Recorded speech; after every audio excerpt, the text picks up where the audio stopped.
सारा संसार जिसे कामधेनु आद्या आदि शक्ति सरस्वती और अन्य अनगिनत नामों से पुकारता है और एक झलक पाने के लिए वर्षों तक तप जप भक्ति और आराधना करता है। कितनी आश्चर्यचकित और आनंदित करने वाली बात है कि वही सरस्वती माँ साक्षात रूप में इस धरती पर चली और अपने कमल हस्तों से हजारों वत्सों को थपथपाया, दृष्टि द्वारा स्नेह और योग के प्रकंपन दिए, ज्ञान युक्त मधुर बोल से उनके आत्मन को सींचा और शिशुवत पाला पोषा और सर्व शक्तियों से चुका देकर आध्यात्मिक कर्म क्षेत्र में सफल होना सिखाया। उस हंस वाहिनी विद्यादायिनी की सत्य किंतु विचित्र जीवन वृत्तांत इस पुस्तक में समाहित है। ये अनुभव मोती उन ब्रह्मवत्सों के हैं जो साकार में उनकी गोद में सुतासुत बने। सृष्टि रंगमंच के सर्वोच्च पाठधारी परम पिता परमात्मा प्रजापिता ब्रह्मा के बाद जगदम्बा सरस्वती का पाठ अपने तरीके से सर्व महान है। वैदिक ऋचाओं में सरस्वती को शिव सहोदरा कहा गया है। विद्या, ज्ञान, तप, सत्य, सेवा, त्याग आदि गुण उनके जीवन के हर क्षेत्र से झर झर कर ही संसार में प्रचलित हुए हैं। वे ही आदि मानवी और आदि देवी हैं। भक्ति मार्ग में उन्हें पुस्तक धारणी दिखाया गया है क्योंकि वे ही तो भाग्य की लकीरें खींचने वाली भाग्य विधात्री और सर्व आध्यात्मिक शक्तियों की अधिष्ठात्री हैं। अनेकानेक लोग विकारों से तपते हुए भोगों में जलते हुए बदलना चाहते हुए भी बदलने में स्वयं को असमर्थ समझते हैं। समर्थ समझते हुए जब उनकी दृष्टि के दायरे में आ जाते थे तो चमत्कारिक रीति से परिवर्तित हो जाते थे और उनका आत्मन बोल उठता था। पवित्रता की ऐसी शीतलता, निर्विकार जीवन का ऐसा आनंद, शुद्ध विचारों की ऐसी स्थिति, ओह हम धन्य हो गए। ओह माँ, हमें शरण में ले लो, हमारा सारा जीवन धन्य धन्य कर दो। विज्ञान, योग, धारणा, पवित्रता की साक्षात देवी थी। विपरीत परिस्थितियों में सदा अभय और पर्वत सम अडोल थी। उनकी अभय अवस्था की यादगार के रूप में ही उन्हें सिंह वाहिनी दिखाया गया है। यज्ञ दुर्ग की रक्षा करने वाली वे ही माँ दुर्गा थी। वे स्मृतिधर थी। प्यारे बाबा के एक महावाक्य के अनेक राज खोल देने वाली राज युक्त थी।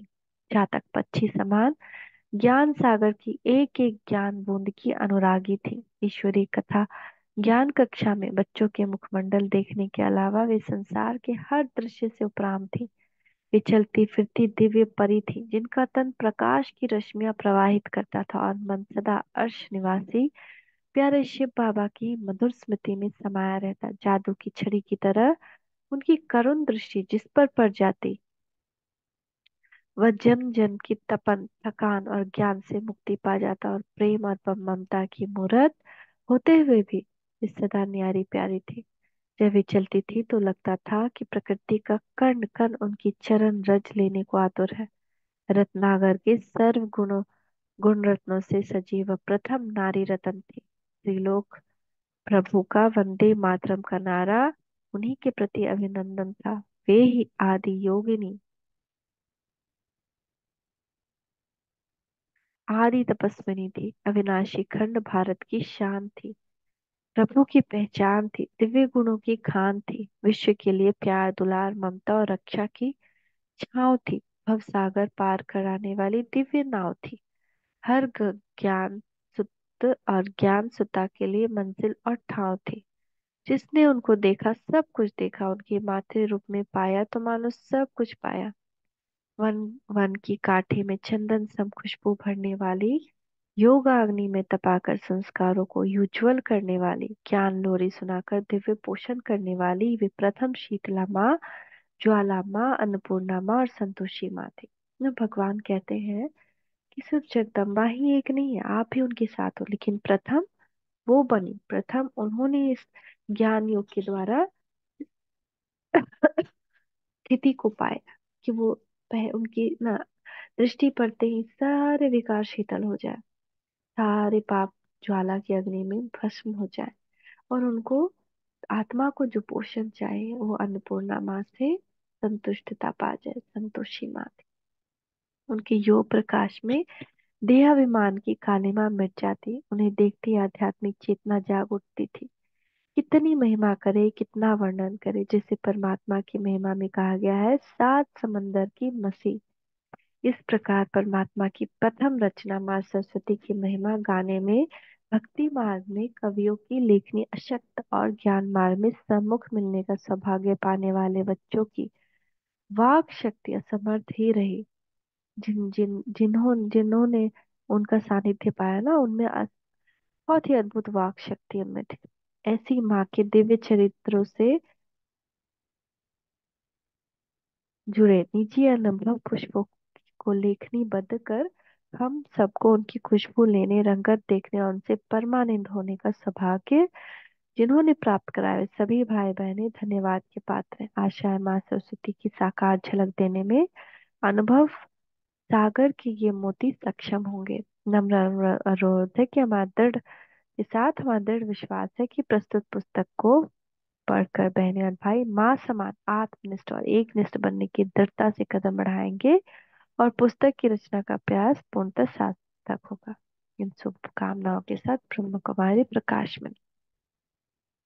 तो बाबा मिलन में बाबा ने क्या कहा? फॉलो सरस्वती जगदम्बा। तो सर्वश्रेष्ठ विद्या की देवी माँ सरस्वती। विद्या के बिना मानव जीवन निस्सार है। मानव के संपूर्ण विकास में विद्या का अति महत्वपूर्ण भूमिका है। विद्या मानव की बौद्धिक शक्ति को अनुशासित करती है तथा उसे चरित्रवान और जगत उपयोगी बनाती है। विद्या के बल से स्वार्थों से ऊपर उठकर प्रकृति और मानव जाति से प्रेम करना सीखता है। भौतिक विद्या विद्यालयों तथा महाविद्यालयों में मिल जाती है, परंतु तत्व ज्ञान और सत्य आध्यात्मिक ज्ञान रूपी विद्या की दाता परमपिता परमात्मा है। ब्रह्मा के साकारी तन का आधार लेकर जब वे अवतरित हुए तो विद्या की देवी माँ सरस्वती ने उन्हें यथार्थ रूप में तुरंत पहचान लिया और संपूर्ण ज्ञान को धारण कर जीवन को दिव्य गुण संपन्न बना लिया। इस प्रकार विश्व की अलौकिक माँ का मानव धरती पर अवतार हुआ। संसार में रहते हुए ही वे मानव देवी के रूप में प्रत्यक्ष हुए। परमात्मा को पहचानने के लिए दिव्य बुद्धि की व दिव्य दृष्टि की आवश्यकता है। इसी प्रकार संसार को पुनः सुसंस्कारित करने के लिए निमित्त साकार माता पिता पिताश्री ब्रह्मा और उनकी मुख वंशावली बेटी सरस्वती को पहचानने के लिए भी दिव्य बुद्धि की आवश्यकता है। विश्व पिता श्री ब्रह्मा बाबा एवं विश्व मातेश्वरी सरस्वती माँ के साथ मानव आत्माओं के अलौकिक संबंधों तथा आदर्श माता पिता के रूप में उनके अलौकिक चित्रों का गायन केवल धर्म ग्रंथों में ही मिलता है। लेकिन वर्तमान संगमी में पुनः माता पिता के रूप में समस्त विश्व को दिव्यता तथा अलौकिकता की राह में अग्रसर करने का दिव्य कर्तव्य कर रहे हैं। आदर्श अलौकिक विश्व परिवार की नींव के रूप में उनका यह कर्तव्य समस्त मानवता के लिए सर्वोच्च प्रेरणा है। इसी के लिए कहा गया है, फॉलो फादर मदर। अलौकिक माता पिता का अनुसरण करो। ओम शांति शांति ओम शांति।